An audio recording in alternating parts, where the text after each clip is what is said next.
The champagne glass in my hand trembled as the wedding coordinator pointed toward the very back row. "Your poverty will embarrass us," Vivian had sneered just hours earlier, her perfect manicure tapping against the seating chart. I watched my own son Brandon nod in agreement, avoiding my eyes like I was some shameful family secret.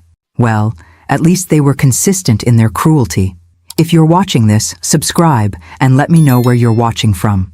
My name is Eleanor Patterson, and I'm 68 years old. 3 years ago, I buried my husband Robert after a grueling battle with cancer. I thought the worst pain of my life was behind me. I was wrong. Nothing prepared me for the systematic humiliation my son would put me through, culminating in this moment at his wedding to Denver's most entitled socialite. The Ashworth estate sprawled before me like something from a movie set, all manicured gardens and marble fountains. 500 guests mingled in designer clothes that cost more than my monthly pension. I smoothed my navy blue dress, the nicest one I owned, and reminded myself that I had every right to be here. This was my son's wedding, even if he seemed to have forgotten that detail.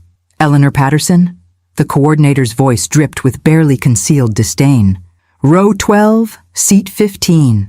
The very back, naturally, behind the florist, behind the photographers, practically in the parking lot." I could see Vivian's mother at the front, surrounded by her society friends, all stealing glances at me like I was a curiosity in a zoo. As I made my way down the aisle, conversations quieted. Not the respectful hush for the mother of the groom, but the uncomfortable silence of people witnessing something awkward. A woman in a $1,000 hat whispered to her companion, "That's Brandon's mother. Vivian told me she used to clean houses." I didn't clean houses, actually. I taught high school English for 37 years, but apparently that didn't fit their narrative. The back row was mostly empty, except for a few late arrivals and what appeared to be the catering staff. I settled into my assigned seat, watching my son greet guests at the altar. He looked handsome in his tailored tuxedo, every inch the successful lawyer he'd become. For a moment, I remembered the little boy who used to bring me dandelions and tell me I was the prettiest mommy in the world.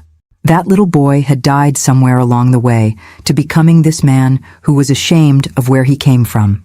The ceremony began with pomp and circumstance, worthy of royalty. Vivian floated down the aisle in a dress that probably cost more than I spent on groceries in a year. She was beautiful, I had to admit, in that cold, pristine way that money could buy. As she passed my row, she didn't even glance in my direction. Brandon's eyes were fixed on his bride with an intensity that made my chest ache. He'd never looked at me with that kind of love, not even as a child. I'd always been the practical parent, the one who handled homework and discipline, while Robert was the fun dad who took him to baseball games. "Dearly beloved," the minister began, and I tried to focus on feeling grateful to be here at all. After all, they could have simply not invited me. That particular cruelty was apparently beneath even Vivian, though barely. That's when I felt someone sit down beside me. I turned to see a distinguished man in an impeccably tailored charcoal suit settling into the seat beside me. He had silver hair, sharp blue eyes, and the kind of quiet confidence that money and power bred. Everything about him screamed wealth, from his Italian leather shoes to the elegant watch that caught the afternoon light. "Act like you're with me," he whispered, his voice low and urgent. Before I could respond, he placed his hand gently over mine and smiled at me as if we were old friends sharing a lovely afternoon. The transformation was immediate and startling. Suddenly, I wasn't the pathetic woman sitting alone in the back row. I was part of a couple, and clearly part of a well-dressed, sophisticated couple at that. The whispering around us took on a different tone entirely. "Who is that man with Brandon's mother?" I heard someone behind us murmur. "He looks important. Maybe we misjudged the situation." My mysterious companion had remarkable timing. Just as Brandon and Vivian were exchanging vows, he leaned closer and whispered, "Your son is about to look this way. When he does, smile at me like I just told you something fascinating." I had no idea who this man was or why he was helping me, but I found myself following his lead. Sure enough, Brandon's gaze swept across the crowd during a pause in the ceremony and landed on our row. When he saw me sitting beside this elegant stranger, laughing softly at whatever he'd apparently just said, Brandon's face went completely white. Vivian noticed her new husband's distraction and followed his stare. Her perfectly composed expression faltered for just a moment when she saw me, no longer alone and pathetic, but apparently accompanied by someone who looked like he belonged in the front row with the other important guests. The mysterious man squeezed my hand gently. "Perfect," he murmured. "Your son looks like he's seen a ghost." "Who are you?" I whispered back, trying to maintain the appearance of casual conversation. "Someone who should have been in your life a long time ago," he replied cryptically. "We'll talk after the ceremony. For now, just enjoy watching your son try to figure out what's happening." And I have to admit, I was enjoying it immensely. For the first time in months, maybe years, I felt like I had some power in this family dynamic. The confusion and concern on Brandon's face was almost worth the humiliation of being seated in social Siberia. The ceremony continued, but the energy had shifted. People kept glancing back at us, clearly trying to figure out who my companion was and what his presence meant. The society matrons who had been whispering about my inferior status were now craning their necks for a better look at the distinguished gentleman who was treating me with such obvious respect and affection. When the minister pronounced Brandon and Vivian, husband and wife, my mysterious ally stood and offered me his arm like a proper gentleman. "Shall we proceed to the reception, my dear Eleanor?" He knew my name. This was getting more interesting by the minute. As we walked toward the reception tent, I could feel eyes following us. The same people who had dismissed me 20 minutes earlier were now regarding me with curiosity and what looked suspiciously like newfound respect. "You never told me your name," I said quietly, as we made our way across the manicured lawn. He smiled, an expression that transformed his entire face. "Theodore Blackwood, but you used to call me Theo." The world tilted slightly on its axis. Theo. My Theo, from 50 years ago. Theodore Blackwood. The name hit me like a physical blow, carrying with it a flood of memories I'd carefully locked away decades ago. I stopped walking so abruptly that several guests nearly collided with us. "Theo?" My voice came out as barely a whisper. "But that's impossible. You're supposed to be in Europe. You're supposed to be married with grandchildren by now." He guided me to a quiet corner of the garden, away from the crowd streaming toward the reception tent.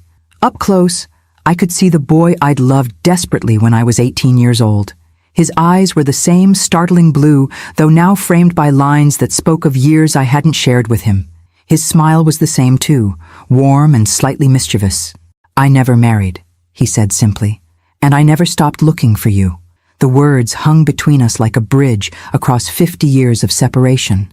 I felt 18 again and 68 simultaneously, a dizzying combination that made me grateful for his steadying hand on my arm. "Looking for me?" I managed. Or, "Theo, I got married. I had a son. I built a life."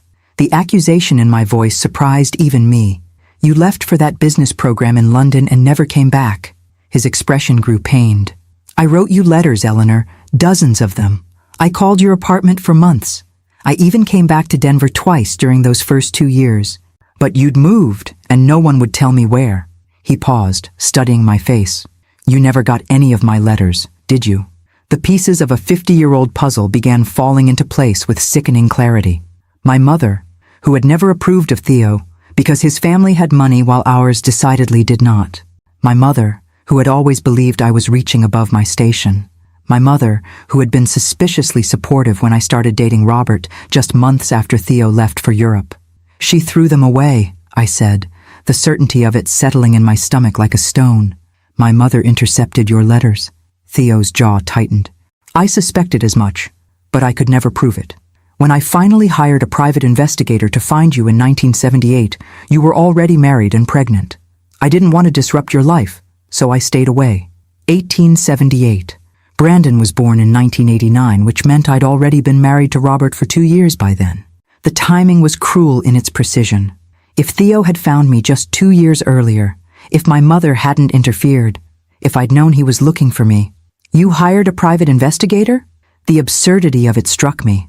Here I was, standing in the shadow of my son's wedding reception, discussing roads not taken with the man who had occupied my dreams for the first 5 years of my marriage to Robert. "Several, actually," Theo admitted with a rueful smile. "It became something of an obsession. Every few years, I'd try again. I followed your career, you know. Read about your teaching awards in the local papers. I was proud of you, Eleanor. I always knew you'd touch lives. The reception music started up in the distance. A jazz quartet playing something elegant and expensive. We should join the party, I knew. But I couldn't seem to move from this garden corner where my past and present were colliding in the most spectacular way. Why now? I asked. Why show up today of all days? Theo's expression grew serious. Because I read your husband's obituary 3 years ago. I wanted to reach out then, but it felt inappropriate so soon after your loss. Then last month I saw the wedding announcement in the society pages. He reached into his jacket pocket and pulled out a newspaper clipping. There it was, the announcement that had filled me with such complicated emotions. A photo of Brandon and Vivian looking like the golden couple they believed themselves to be, and beneath it, the details of today's celebration at the Ashworth estate. The announcement mentioned that the groom's mother, Eleanor Patterson, was a retired educator. Theo's voice grew soft. I knew it was you immediately. After all these years of searching, I found you in the Denver Post wedding section. The irony was breathtaking. After decades of private investigators and searches, fate had delivered my location through my son's marriage to a woman who had spent the morning making sure I knew how little I belonged in their world. So you came to crash a wedding? I came to see you, he corrected. I had no intention of interfering with your son's day. I was planning to sit in the back, watch you be proud of your boy, and maybe work up the courage to approach you afterward. His eyes twinkled with mischief. But when I saw how they were treating you, well, I couldn't just sit there and watch. That's when we heard Brandon's voice behind us, sharp with panic and something that might have been anger. Mother, we need to talk, now. Brandon approached us with Vivian at his side, both of them looking like they'd just witnessed a natural disaster. My new daughter-in-law's wedding glow had been replaced by an expression of barely controlled panic, while Brandon's face had gone from pale to flushed in the span of our garden conversation. Brandon, I said pleasantly, not releasing Theo's arm, shouldn't you be greeting your other guests? I'm sure the Ashworths are wondering where the groom has disappeared to. Who is this man? Vivian demanded. Her voice pitched just low enough to avoid causing a scene, but sharp enough to draw blood. Her perfect composure was cracking, and it was a beautiful thing to witness. Theo stepped forward with the kind of easy confidence that comes from never having to worry about impressing anyone. Theodore Blackwood, he said, extending his hand to Brandon. I should have introduced myself sooner, but I was caught up in the pleasure of seeing your mother again after so many years. Brandon shook the offered hand automatically, his lawyer's training kicking in even as confusion clouded his features. I'm sorry, Mr. Blackwood, but I don't believe my mother has mentioned you. Hasn't she? Theo's eyebrows rose in mock surprise. How interesting. Eleanor and I have quite a history together, don't we, darling? The casual endearment made Vivian's eyes narrow to slits. I could practically see her mental calculator working, trying to figure out who this man was and what his presence meant for her carefully orchestrated social debut as Brandon's wife. What kind of history? Brandon's voice had taken on the edge it got when he was cross-examining a witness.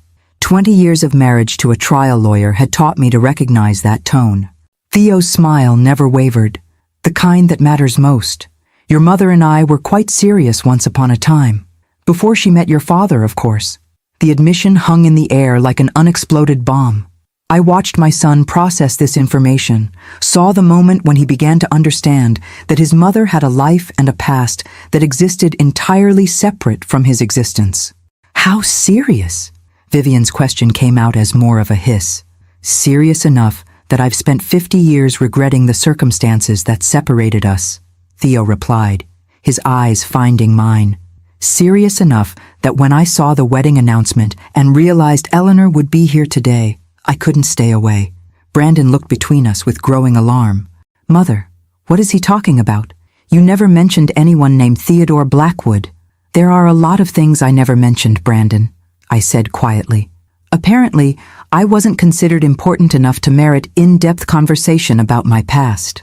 The barb hit its mark. My son had the grace to look embarrassed. But I'm curious, I continued, warming to the theme, why my personal relationships are suddenly of such urgent interest to you both. 20 minutes ago, I was an embarrassment to be hidden in the back row. Now I'm worth interrupting your reception? Vivian's carefully applied makeup couldn't quite hide the flush creeping up her neck. That's not what we just want to understand who this gentleman is and why he's here. I'm here, Theo said smoothly, because Eleanor deserves to have someone who appreciates her remarkable qualities at her son's wedding. Someone who recognizes what an extraordinary woman she is. The contrast between his words and the treatment I'd received all day was stark enough to make even Brandon shift uncomfortably. Vivian, however, rallied with the ruthless determination that had probably served her well in social climbing. "Mr. Blackwood," she said with a smile that could have cut glass, "I'm sure you understand that this is a family celebration. Perhaps it would be more appropriate if I what?" Theo's voice remained pleasant, but there was steel underneath now. "If I left and allowed you to continue treating Eleanor as an inconvenience? I don't think that's going to happen." "Now see here," Brandon began, his protective instincts finally kicking in, though I noticed they seemed to be protecting his wife rather than his mother. "No, you see here," Theo interrupted, his facade of polite interest finally dropping. "I've watched for the past hour as both of you have systematically ignored and dismissed one of the finest women I've ever known. Eleanor raised you, sacrificed for you, and loved you unconditionally, and this is how you honor her at your wedding." The words I'd longed to hear someone say hung in the air between us. Validation, finally, from someone who mattered. "You don't know what you're talking about," Vivian snapped, her composure finally cracking completely. "You don't know anything about our family dynamics." Theo's laugh was cold. "I know enough.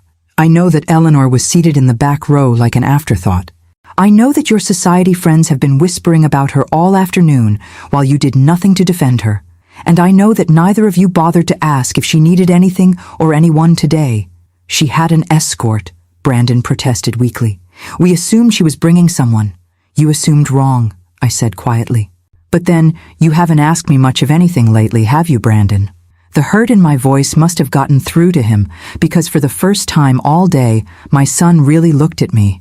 Not through me, not past me, but at me. What he saw there made him take a step back. "Mom, I didn't realize."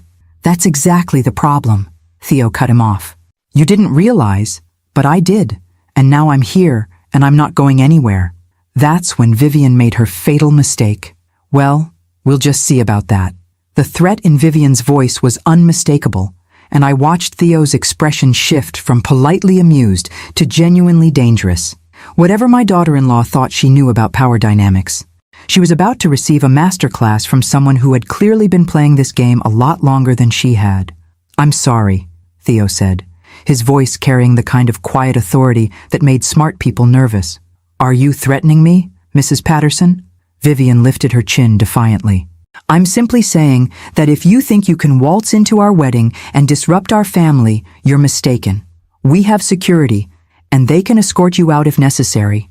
The silence that followed was the kind that precedes either laughter or violence. Theo chose laughter, rich and genuinely amused. "Your security." He pulled out his phone and made a quick call. "James? Yes, it's Theo. I'm at the Ashworth estate for a wedding. Could you send the car around? And James, bring the portfolio." He hung up and smiled at Vivian with the patience of a cat watching a particularly foolish mouse. Security is an interesting concept, isn't it? The Ashworths have done well for themselves in Denver society. Regional wealth, local influence, quite impressive, really. Brandon was beginning to look like a man who sensed he was standing on quicksand, but couldn't quite figure out where the solid ground had gone. "Mr. Blackwood, I think there may be some misunderstanding here." "Oh, there's definitely a misunderstanding," Theo agreed. "You seem to think you're in control of this situation. Let me help clarify things for you." A black Mercedes pulled up to the garden entrance, and a uniformed driver emerged carrying a leather portfolio. He approached our group with the kind of respectful deference that money recognizes instantly. "Thank you, James," Theo said, accepting the portfolio.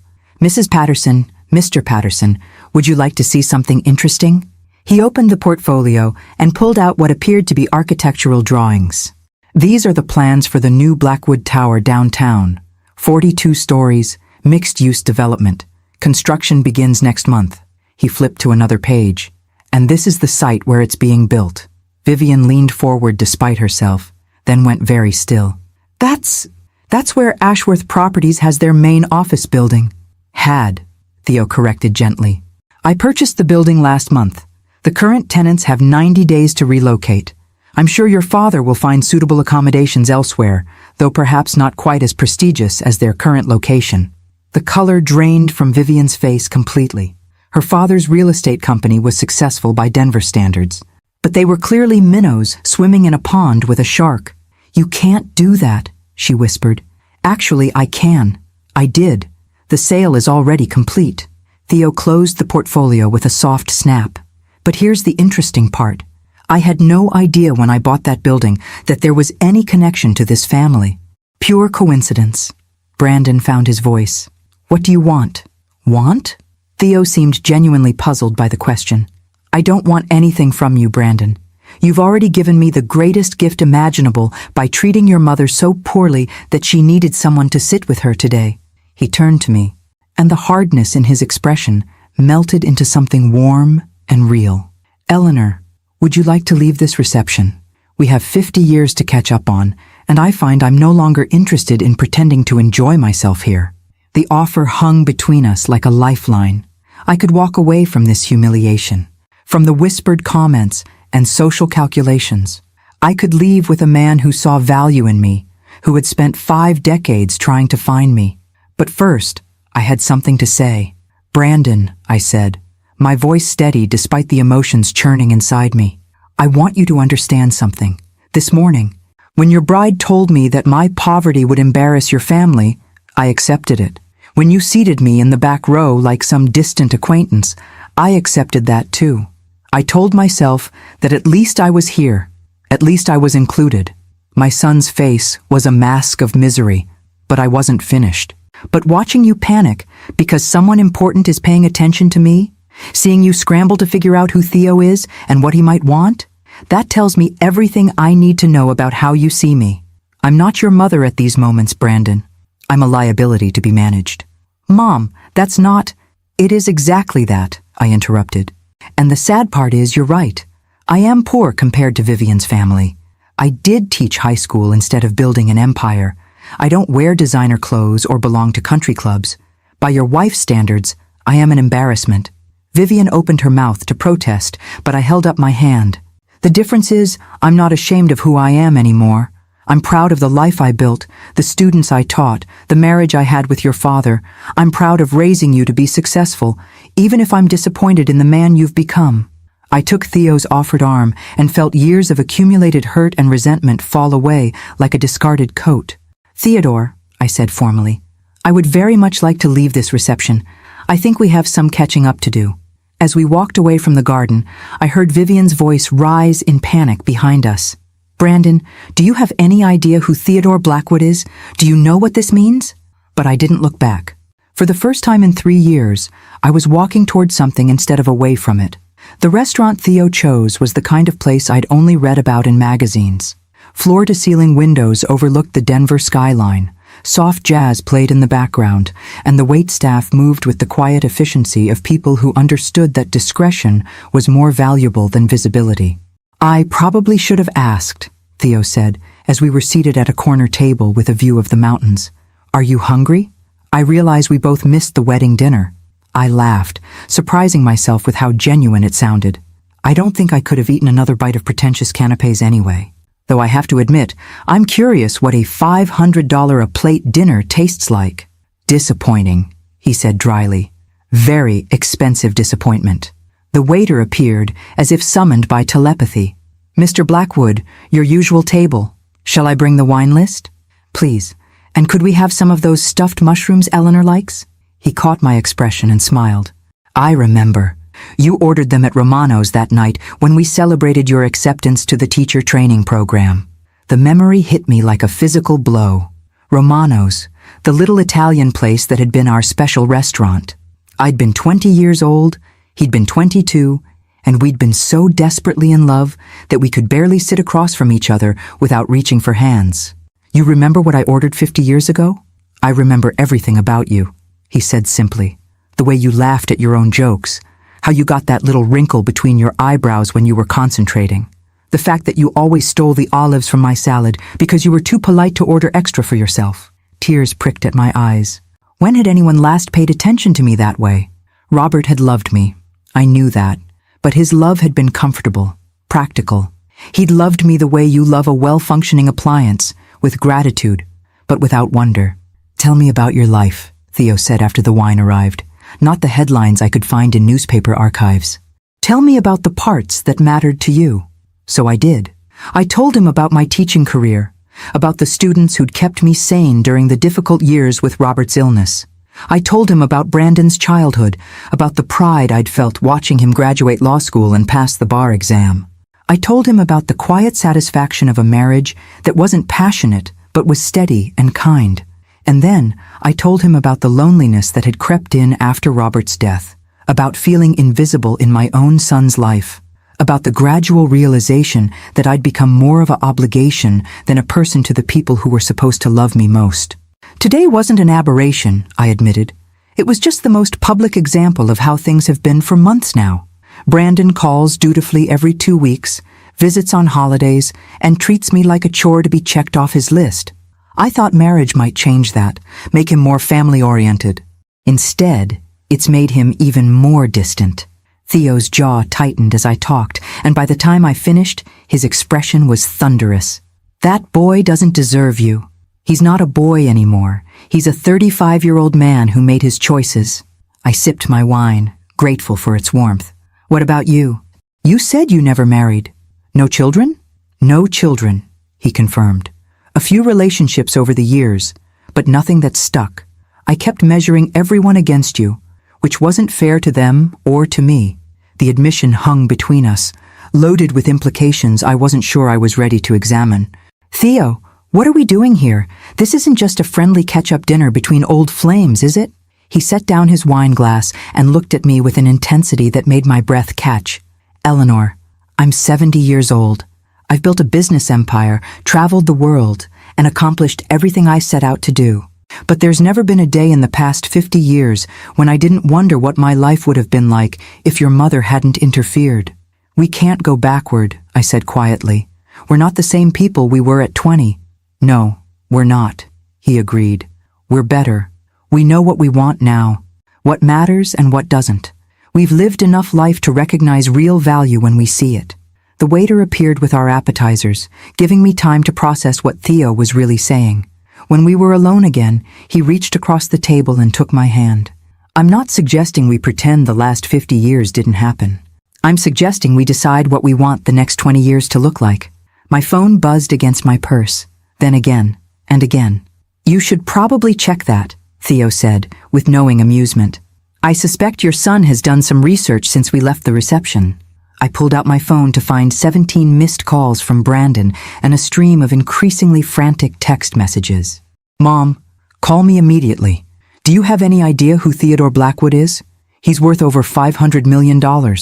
What is your relationship with him? Vivian's father wants to meet with him about the building purchase. Can you arrange an introduction? Please call. We need to talk. I showed the messages to Theo, who read them with obvious satisfaction. Interesting how quickly their interest in your personal life developed, he observed. What are you going to do about the building? Nothing. The sale is final, the contracts are signed, and Ashworth Properties has 90 days to relocate. Business is business. He paused, considering. Though I suppose if someone convinced me that the current tenants had suddenly developed better manners and a proper appreciation for family relationships, I might be persuaded to consider a long-term lease arrangement. The implications were clear. This wasn't just about real estate, it was about power, respect, and the sudden realization that the woman they'd dismissed as an embarrassment was connected to someone who could significantly impact their lives. My phone buzzed again. This time it was a call from Vivian. I looked at Theo, who nodded encouragingly. Hello, Vivian. Eleanor. Her voice was strained, all traces of her earlier arrogance gone. I hope you're having a pleasant evening. Brandon and I were wondering if you might be free for dinner tomorrow night. We'd love to have a proper conversation with you and Mr. Blackwood if he's available. The transformation was stunning. 12 hours ago, I'd been an embarrassment. Now I was suddenly worth courting. "I'll have to check with Theodore," I said, savoring the moment. "We have quite a bit of catching up to do, as you can imagine." The silence on the other end was thick with frustration.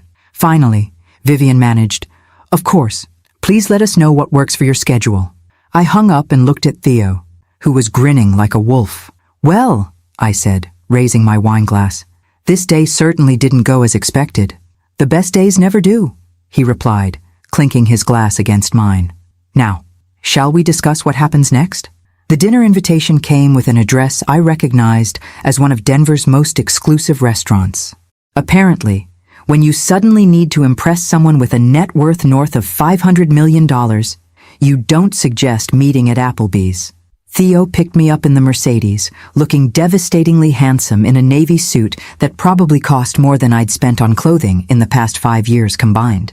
I'd chosen my best dress, a simple black number that Robert had always said made me look elegant.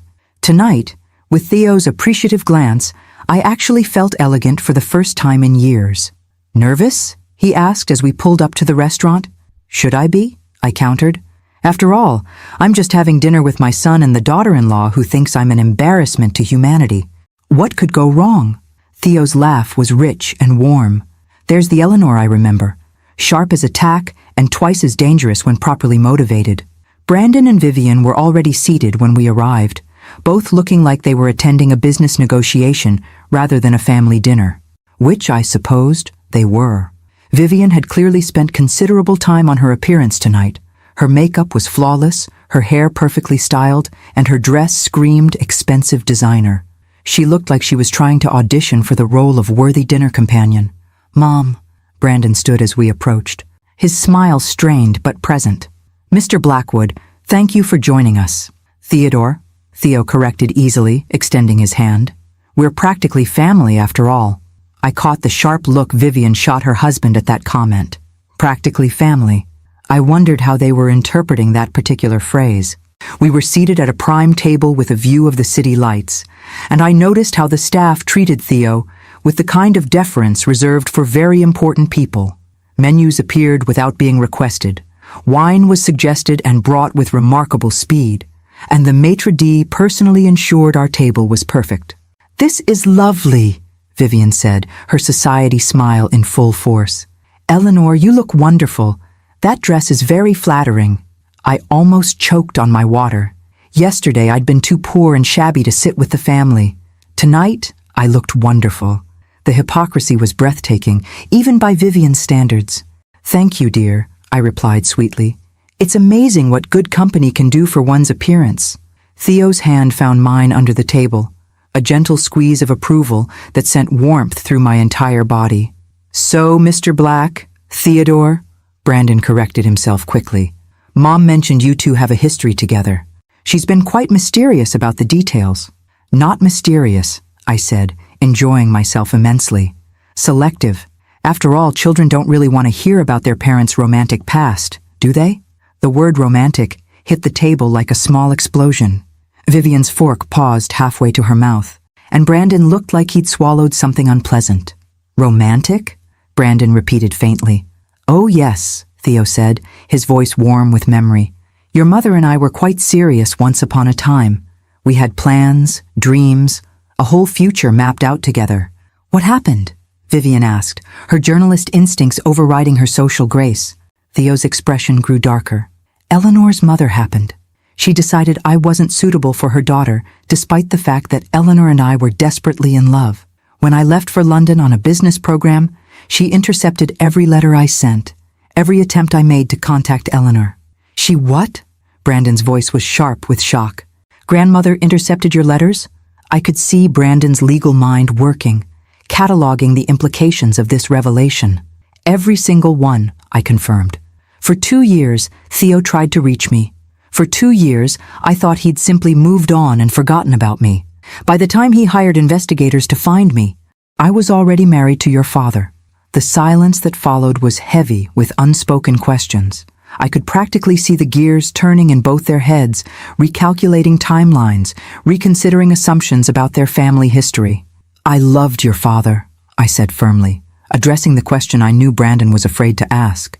"Robert was a good man, and we had a solid marriage, but it wasn't the same as what Theo and I had. What exactly did you have? Vivian's question came out sharper than she'd probably intended. Theo and I exchanged a look that carried 50 years of what if and might have been. Everything, he said simply. We had everything. The waiter appeared to take our orders, giving everyone a moment to process this information. When he left, Brandon leaned forward with the intensity that made him successful in the courtroom. Theodore, I need to ask directly. What are your intentions regarding my mother? If the question surprised Theo, he didn't show it. My intentions are to spend whatever time we have left making up for the years we lost. Beyond that, it depends on what Eleanor wants. All eyes turned to me. For the first time in decades, I was the center of attention, not because I was needed for something, but because my choices mattered to other people. What I want, I said slowly, is to stop being treated like a burden or an obligation. I want to be valued for who I am, not dismissed because I don't fit someone else's idea of what's appropriate. The pointed look I gave Brandon made him shift uncomfortably in his chair. Mom, if this is about yesterday was just the culmination of months of being made to feel invisible, I interrupted. But we're not here to rehash the past. We're here because suddenly, my personal relationships are interesting to you both. Vivian had the grace to blush, but she recovered quickly. Eleanor, I hope you understand that we were just surprised yesterday. We hadn't realized you were seeing anyone. I wasn't, I said bluntly. Theo appeared like an answer to prayers I didn't even know I was praying. And the building purchase? Brandon asked, cutting straight to the heart of their concern. Theo's smile was predatory. What about it? Vivian's father is concerned about the lease termination. His company has been in that location for 15 years. Business is business, Theo replied smoothly.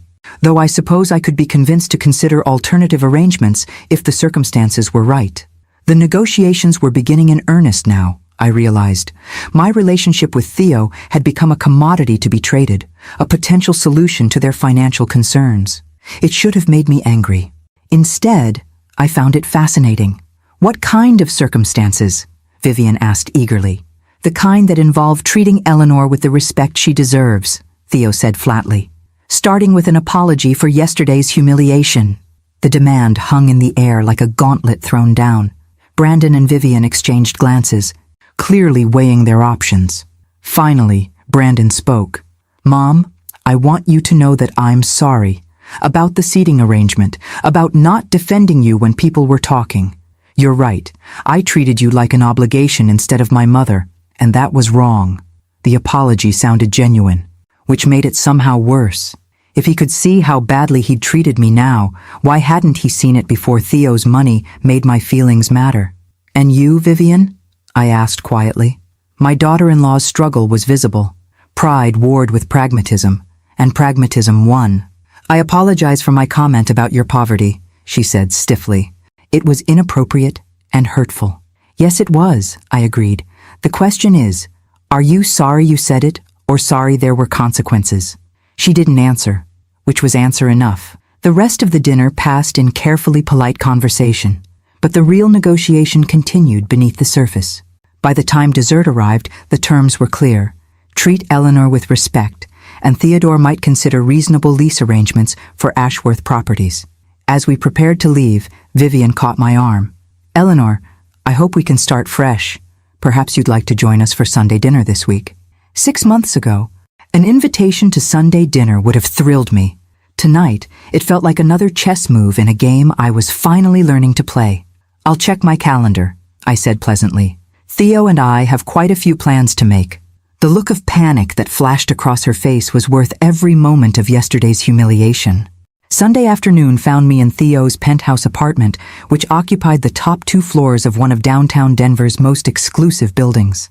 Floor-to-ceiling windows offered a panoramic view of the mountains, and the decor was elegant without being ostentatious. This was clearly the home of someone who had money, but didn't need to prove it to anyone. Coffee? Theo offered, leading me to a sitting area that probably cost more than most people's cars. Please. I settled into a leather chair that felt like being embraced by luxury. This is beautiful, Theo. Very you, somehow. You remember what I'm like after 50 years? Some things don't change. You always had exquisite taste, even when we were young and broke. I accepted the coffee gratefully, though I have to admit, seeing you now, it's hard to imagine you were ever broke. Theo's laugh was rueful. Trust me, there were plenty of years when I wondered if I'd made the right choices. Building a business empire is lonely work, Eleanor, especially when the person you most wanted to share it with was living a completely different life. We sat in comfortable silence for a moment, the weight of lost years settling between us. Finally, I spoke the question that had been nagging at me since yesterday. Theo, why didn't you ever try to contact me after you found out I was married? You could have at least let me know you'd been looking. His expression grew pained. I thought about it. God knows I thought about it constantly. But you seemed happy in the photos I saw. You had a husband, a child, a life. What right did I have to disrupt that with news that my love letters had been intercepted? You could have given me the choice. I could have, he agreed. But I was young and proud and hurt. I convinced myself that if you'd really loved me, you would have found a way to reach out. It took me years to understand that you probably thought the same thing about me. I set down my coffee cup with a sharp clink. We were both idiots. Spectacularly so, he agreed. Though in my defense, your mother was a formidable opponent. The woman could have given Machiavelli lessons in manipulation. The mention of my mother brought back a flood of memories I'd rather have left buried. Margaret Wilson had been a force of nature, convinced that her way was the only right way and utterly ruthless in pursuing what she believed was best for her family. She never liked you, I said quietly. Said you were too ambitious, too focused on money and status. Ironic, considering how thrilled she would have been if she could see you now. She was afraid I'd take you away from her, Theo said. And she was right. I would have. We had plans to move to California after I finished the London program, remember? Your mother couldn't stand the thought of losing control over your life, so she destroyed both our lives instead. Not destroyed, Theo corrected gently. Redirected. You became a teacher, touched hundreds of young lives, raised a son. That matters, Eleanor. That has value. Does it? The question came out more bitter than I'd intended. Because right now it feels like the only thing that gives me value to my own family is my connection to you and your money. Theo reached across the space between us and took my hand. Their inability to see your worth doesn't diminish it. It just makes them blind. My phone buzzed with a text message. Brandon, right on schedule with his weekly check-in call that had become a depressing ritual of polite small talk and barely concealed obligation. Hi, Mom. Just checking in. How was your week? Oh, I showed the message to Theo, who read it with obvious distaste. Every Sunday at 3 p.m., I explained. Like clockwork. Duty call complete. Guilt assuaged for another week. What do you usually tell him? That I'm fine? Everything's fine. Don't worry about me. I looked at the phone, then at Theo. What do you think I should tell him today? Theo's grin was wicked. The truth? Having a wonderful weekend. Theo is showing me his art collection. We're discussing travel plans. I hit send and immediately felt a delicious thrill of rebellion. Within 30 seconds, my phone rang. Mom! Brandon's voice was tight with barely controlled panic. Travel plans? Hello, sweetheart. Yes, Theo has a house in Tuscany. We're thinking of spending a few weeks there in the fall. The silence on the other end stretched so long, I wondered if we'd been disconnected. Finally, Brandon found his voice. A few weeks? In Italy? With a man you just reconnected with? Is there a problem with that? I asked innocently. Mom, you don't even have a passport. Actually, I renewed it last year. Robert and I had talked about taking a cruise before he got sick. The memory brought a pang of sadness, but it was gentle now, worn smooth by time. We never made the trip, but the passport is still valid. But Mom, you've never traveled internationally. You've barely left Colorado since Dad died. Then it's time for a change, don't you think? I could practically hear Brandon's mind racing through the implications. His mother, the woman he'd dismissed as a burden, was suddenly making independent plans to travel internationally with a billionaire. The power dynamics of our relationship were shifting faster than he could process. What about your house? Your responsibilities here? What responsibilities? The question came out sharper than I'd intended. Brandon, what exactly do you think I'm responsible for that would prevent me from traveling? Another long silence. Because we both knew the answer. Nothing. I had no job, no dependents, no commitments that couldn't be handled with a phone call or postponed for a few weeks. My life had become so small that it could fit into a carry-on bag. I just think maybe you're moving too fast with this relationship, Brandon said finally. You've known him for what, 2 days? I've known him for 50 years, I corrected. We're just picking up where we left off. Mom, please be reasonable. You can't just run off to Italy with some man. Some man? Theo raised an eyebrow at that, clearly amused. I can't, I interrupted Brandon's protests. Why not? I'm 68 years old, Brandon, not 8. I don't need your permission to live my life. That's not what I meant. It's exactly what you meant. You've spent the last 3 years treating me like a child who can't be trusted to make her own decisions. Well, guess what? I'm making them anyway. I hung up before he could respond and immediately turned off the phone. That felt good, I admitted to Theo.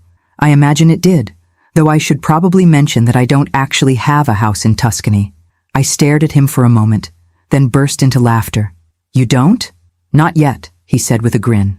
But I can have one by next week if you're interested. The casual way he said it, like buying international real estate was no more complicated than picking up groceries, should have been intimidating. Instead, it was thrilling. Theo, I said slowly, what exactly are we doing here? We're living, he said simply. For the first time in 50 years, we're actually living instead of just existing. My phone, despite being turned off, somehow managed to ring. Theo looked at it with amusement. I think your son may have some additional thoughts to share. Let him think, I said, leaving the phone silent. It'll be good for him. But even as I said it, I knew that Brandon's panic was just the beginning. The real consequences of my newfound independence were still to come. Monday morning brought an unexpected visitor to my front door. I opened it to find a woman in her 40s with perfectly styled blonde hair and the kind of aggressive confidence that comes from being born into money and privilege. Mrs. Patterson? I'm Catherine Ashworth, Vivian's mother. Of course she was. The family resemblance was unmistakable, from the calculating blue eyes to the way she held herself like someone accustomed to getting her way through sheer force of personality. Mrs. Ashworth, I said politely, not inviting her in. This is unexpected. May I come in? I think we need to have a conversation. The phrasing wasn't quite a question, more of an assumption that I would naturally comply with her wishes. It was the same tone Vivian used when she wanted something, that particular blend of entitlement and barely concealed threat that wealthy people seem to learn in the cradle. Of course, I said, stepping aside. After all, I was curious to see what the matriarch of the Ashworth family wanted badly enough to show up unannounced at my modest suburban home. She swept into my living room like she was conducting an inspection, her gaze cataloging everything from my furniture to my decorations with the kind of professional assessment that real estate agents perfected. I could practically see her calculating the value of everything in sight and finding it disappointingly low. Coffee? I offered, more from politeness than genuine hospitality. No, thank you. This shouldn't take long. She settled into my best chair like she was doing me a favor by gracing it with her presence. I'll get straight to the point, Mrs. Patterson. Your relationship with Theodore Blackwood is causing problems for my family. Is it? I settled across from her, genuinely curious about where this conversation was heading. How interesting. Don't play coy with me, Catherine snapped, her mask of politeness slipping. You know exactly what you're doing. My husband's business is being threatened because you've decided to use your friendship with Mr. Blackwood as some kind of revenge against Vivian. Revenge is such a dramatic word, I said mildly. I prefer to think of it as natural consequences. This is extortion. No, this is business. Theodore purchased a building, which is his right as a private citizen. The fact that your husband's company happens to be a tenant in that building is simply unfortunate timing. Catherine's eyes narrowed. We both know this isn't about timing. This is about Vivian's comment at the wedding. Oh, you heard about that? I asked with false surprise. How embarrassing for your family. Look, Catherine said, leaning forward with the intensity of someone playing their final card.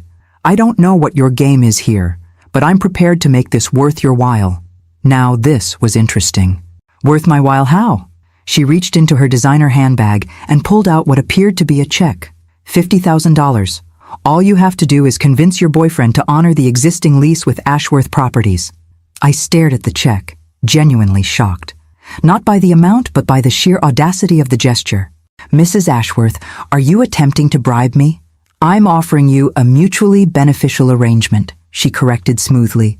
You help us maintain our business relationship with Mr. Blackwood, and you receive compensation for your assistance. Compensation.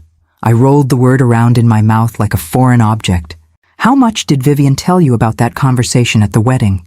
Enough to know that money is a concern for you. And you assumed that meant I was for sale?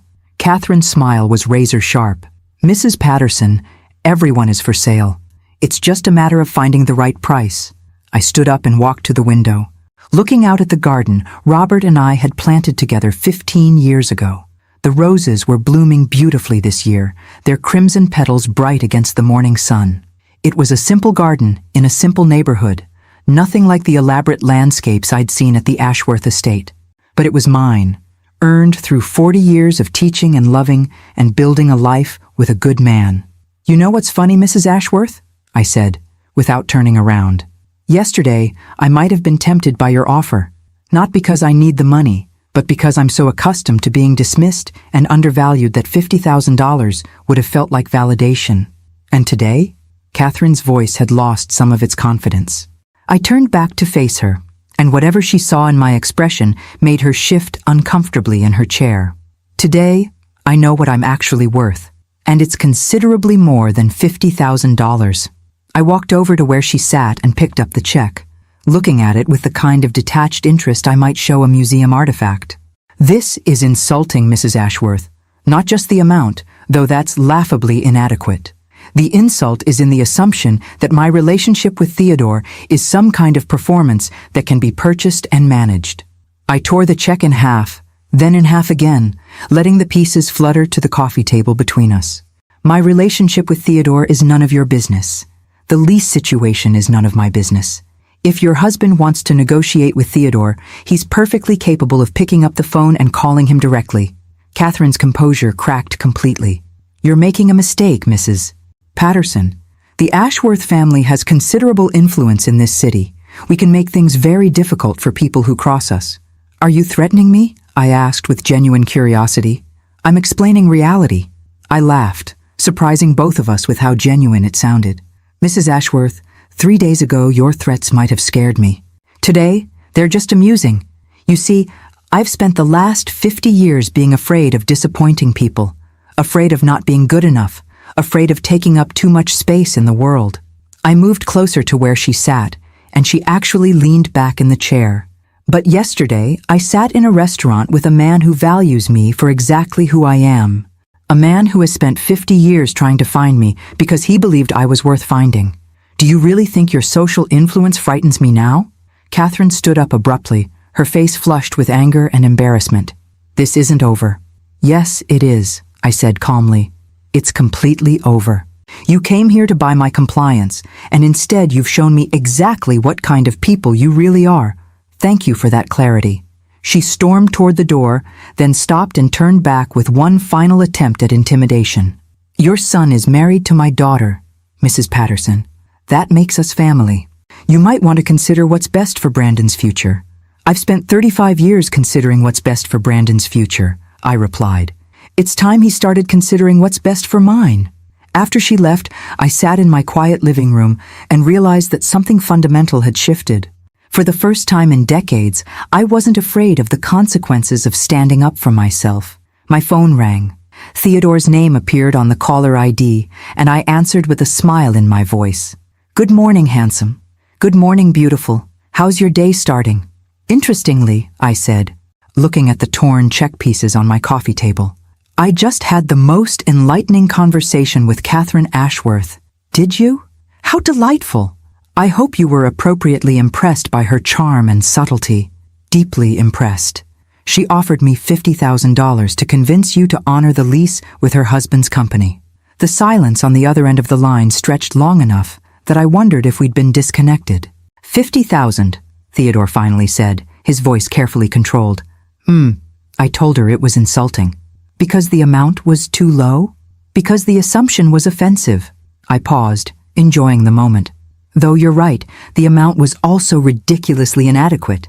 Theodore's laughter was rich and warm. Eleanor, my darling, you continue to surprise me. What did you tell her? I told her that my relationship with you wasn't for sale at any price. Then I tore up her check. You tore up $50,000? It felt wonderful, I admitted. Very therapeutic. In that case, Theodore said, his voice full of mischief, I have a proposal for you. How would you like to help me send a message to the Ashworth family about the proper way to treat people they consider beneath them? What did you have in mind? Something spectacular, something that will make $50,000 look like pocket change. The anticipation in his voice was infectious. Tell me, not over the phone.